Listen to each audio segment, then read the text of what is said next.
Hi there, and welcome back to another episode of Tea with Kimberly. So please grab something to drink and a pen and paper.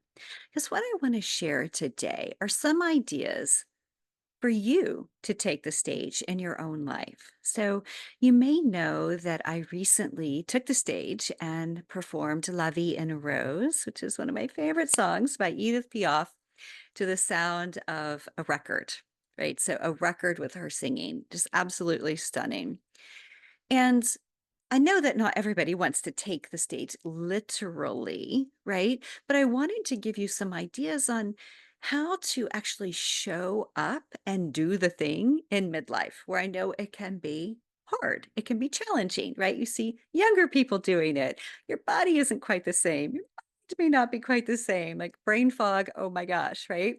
So I wanted to share what helped me actually take the stage and what might inspire you to do the same in whatever it is that you're really craving. I just had a podcast interview with Jamie Ridler, and we talked about the challenges of midlife and how hard it can be for women to really show up. And I shared with her a book that a friend of mine had sent to me to have not read yet, but to help with recovery as I'm recovering from a hip surgery, My Life in France by Julia Child.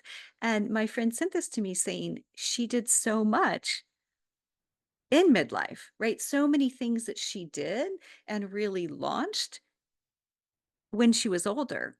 So I loved that as inspiration on we can do it too, right? It's not too late. It's not too late.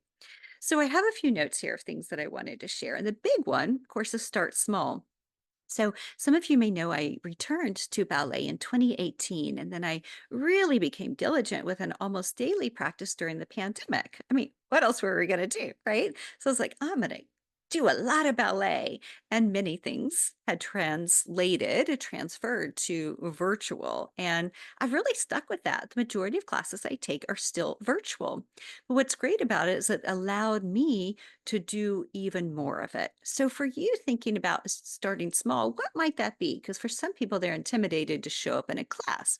So perhaps for you, it might be finding a book about writing, say if you wanted to write a book, or finding a podcast, or listening to somebody talk about their experience.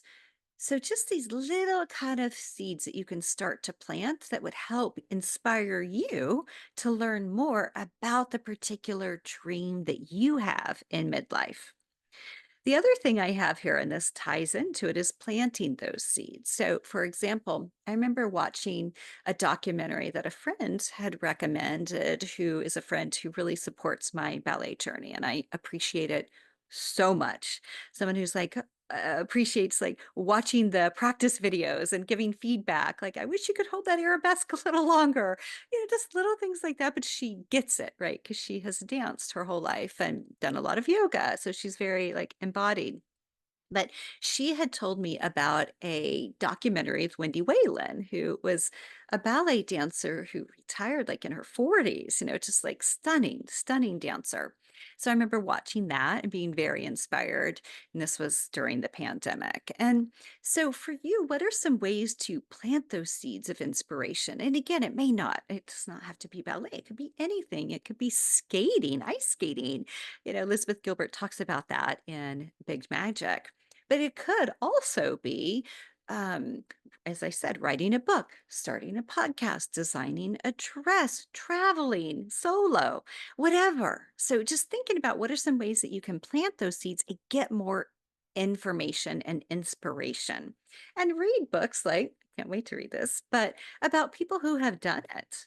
And that I think helps give the little nudge. And then as you plant those seeds, right, by watching, listening, observing, reading, then we have to water those seeds. So maybe you show up to a class, and it could be virtual or a course or something that allows you to learn more about what it is you want. I have a few friends that are wanting to move to Europe in midlife. And so, of course, they're doing all the things. Some are taking courses to find out how to move. And like, 'cause there's so many layers to it. Some are exploring, getting their visa, joining kind of online communities, going and visiting the place they want to move to. So, what are some ways, if you've planted those seeds, you can start to water them?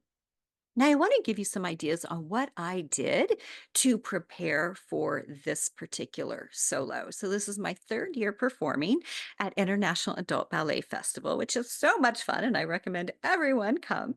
It is absolutely like the sweetest community. And Julie, who runs it, does an amazing job. So, a few things. Practice. So, I've practiced a lot. And I started working with my private teacher, Sean Kelly, last fall, and he began giving me the choreography. And, so I'm a very slow learner with choreography. So I was just slowly like taking it in. Then I had a bit of a pause with the big focus on the solo because from February to June, I was in a piece at Washington Ballet that required weekly rehearsals and 3 performances in June, along, lots along those lines. So lots of my time was taken up with that. But I was still working on the solo. It just didn't get as much of attention, much attention as it needed.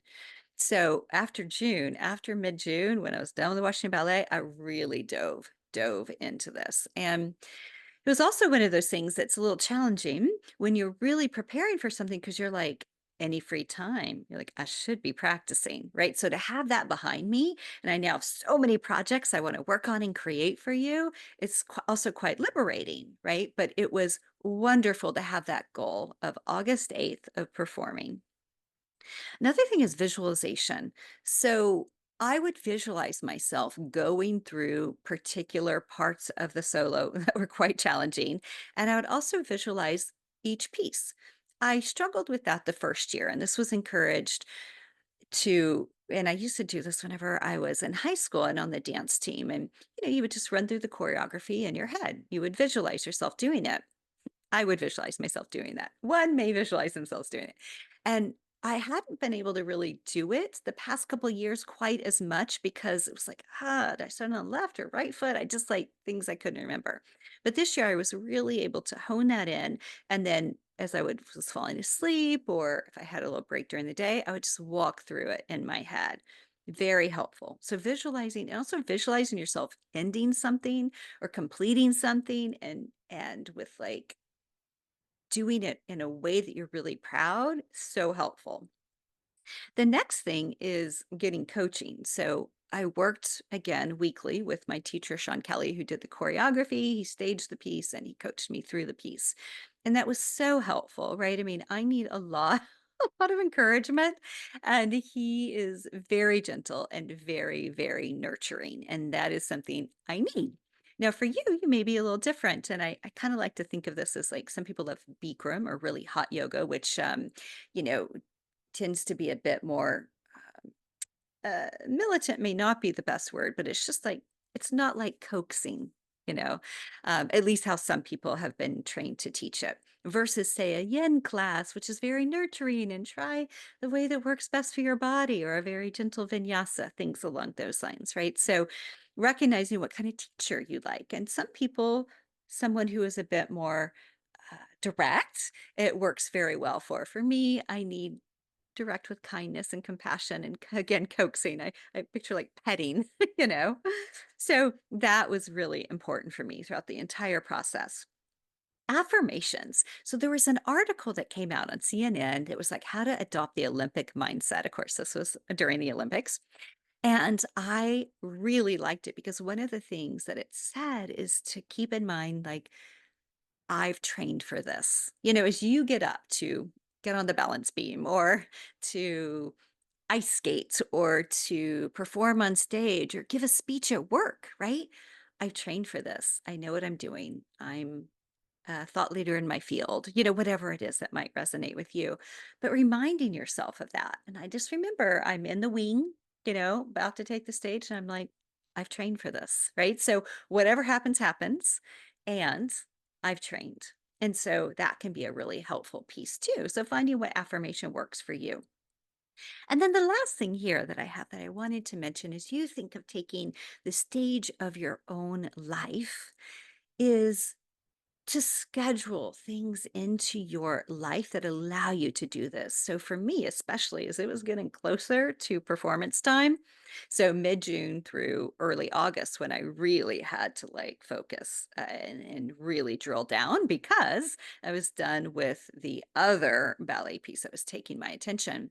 It was like, okay, I went through like, okay, here's all my private lessons with Sean, which were almost weekly, almost, and then, my rehearsals and the classes I was taking, which I always kind of list those classes I'm taking, but also the rehearsal time and the time that I was like set for practicing the solo. So, for you, thinking about where can you schedule time? This is my writing time. This is my dreaming time. This is my creating time. And not like just once a month. Ideally, can you get it in as a regular part of your everyday routine and schedule? So I hope this inspires you as you think about I want to take the stage in midlife. And again, not necessarily the literal stage. You may not want that. Or maybe you do. Maybe you want to host a speaking engagements. Maybe you want to host a panel. Maybe you want to dance on stage. Or maybe you simply want to show up fully in your own life.